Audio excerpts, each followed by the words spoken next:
আম আচার। Second hand গুঁড়ো আম? আমটাকে কেটে কালকে কেটে একটু লবণ আর একটু হলুদ মাখিয়ে হাওয়াতে রেখেছিলাম। গরম তেলে কি যাবে? পাঁচফোড়ন, শুকনো লঙ্কা, তেজপাতা, এই একটু ভাজা ভাজা থেকে একটু ভালো গন্ধ বেরোলে গন্ধ বেরিয়েছে। এবার আমি দিয়ে দিচ্ছি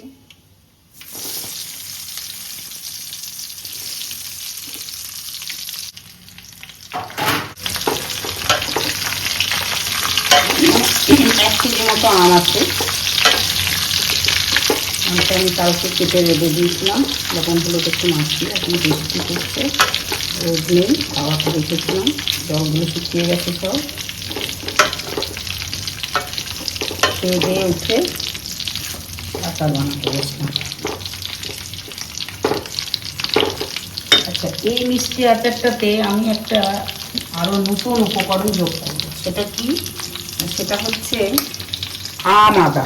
এটা আমার ছাদেই গাছ লাগিয়েছিলাম, সেখান থেকে তৈরি হয়েছে। গাছ থেকে তুলে আনলাম দুটো। এর ফ্লেভারটা খুব ভালো, জানো তোমরা। আম আদা যারা জানো তারা একদম কাঁচা আমের মতো গন্ধ, কষি আমের মতো। এটা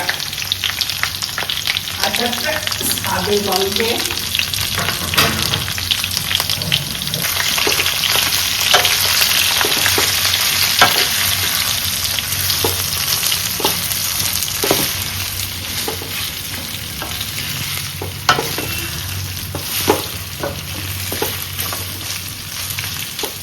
আমি এখন একটু লবণ আর হলুদ যোগ করবো। এই আম আদাটা মিষ্টি চাটনিতেই ব্যবহার করা যায়, খুব সুস্বাদু করে তুলেছি চাটনিটাকে। তলায় ভেঙে যায়, অল্প আঁচে নেড়ে নেড়ে এটাকে একটু কষিয়ে নিতে হবে। কষিয়ে হবে, তখন আমি গুড়টা দিয়ে দেবো। আমি খানিকটা পরিমাণে যে গুঁড়ো মশলা করে রেখেছি খানিকটা পরিমাণে দেবো। তারপর এটা যখন হয়ে যাবে তখন আবার একটু পরিমাণ দেবো।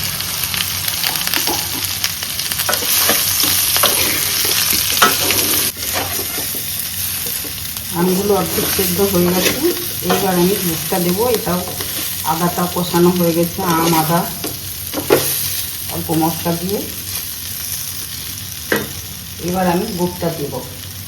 গুড়টাকে আমি আগেই পরিষ্কার করে রেখেছি, আর পরিষ্কার করার দরকার নেই।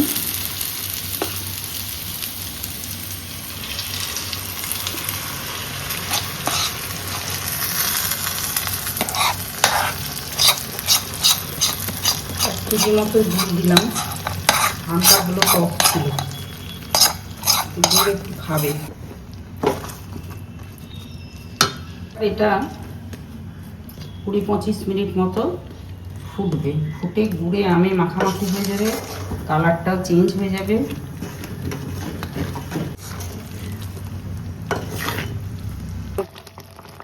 আচ্ছা, এতে আমি একটু শুকনো লঙ্কা গুঁড়ো দিচ্ছি। মশলার সঙ্গে লঙ্কা আছে, সেটা মনে হচ্ছে একটু কম পরিমাণ হবে, তাই একটু শুকনো লঙ্কা গুঁড়ো দিলাম।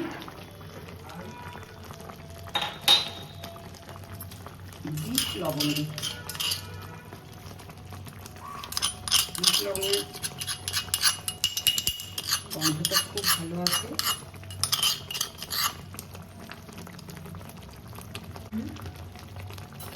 যে মশলাগুলো করে রেখেছি, ধনে, জিরে, গোলমরিচ, শুকনো লঙ্কা, তেজপাতা, মেথি,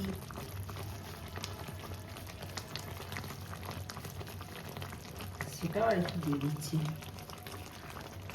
পাঁচফোড়ন,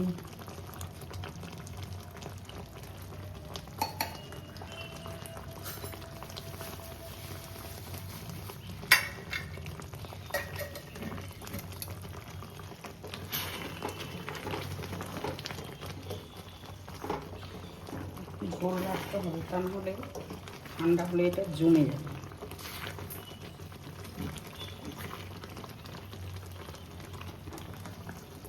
কিন্তু খুব হাই ফ্লেমে রান্নাটা করা যাবে না, লো টু মিডিয়ামে করতে হবে, যাতে গুঁড়ে আমে মাখামাখি হয়, গুড়গুলো তাড়াতাড়ি শুকিয়ে না যায়। সময় দিতে হবে আমগুলো সুসিদ্ধ হয়। দেখো আমগুলো কি সুন্দর সুসিদ্ধ হয়েছে, চাপছি গলে যাচ্ছে।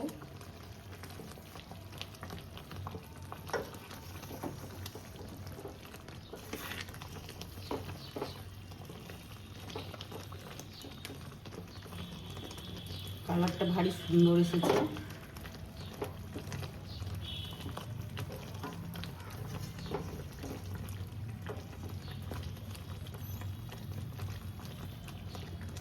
আমগুলো খুব ভালো সিদ্ধ হয়েছে।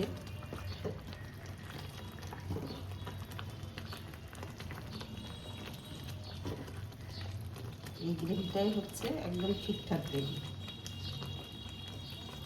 আমের চেয়ে গ্রেভিটা খেতে বেশি ভালো লাগে। শেষে আমরা আমটা চুষে চুষে খাই, কিন্তু গ্রেভিটাও খুব উপাদেয়।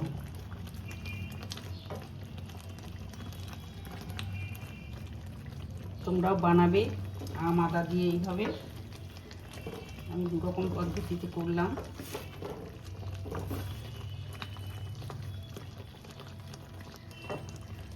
আমি আমার গ্যাস অফ করে দিচ্ছি। আমার রান্নাটা হয়ে গেছে। ঠান্ডা করে আমি একটা কাঁচের শিশি ধুয়ে রেখেছি, সেই শিশিটাই আমি ভরে মুখ আটকে দেবো। মাঝে মাঝে একটু করে রোদে দেবো। বর্ষা আসছে তো, বর্ষা আসছে মানে কি এসেই গেছে, একরকম রোদ লাগবে, ফ্রিজে নয় কখনোই। ফ্রিজের বাইরে থাকবে, একটু করে রোদ দেখাও। সপ্তাহে 2-3 দিন একটু দিও, তাহলেই দেখবে আচার একদম ফ্রেশ হয়ে থাকবে। সারা বছর ধরে আরাম করে এটাকে খেতে পারবে। আজকের ভিডিও আমার শেষ হলো। আবার আসবো নতুন কোনো ভিডিও নিয়ে।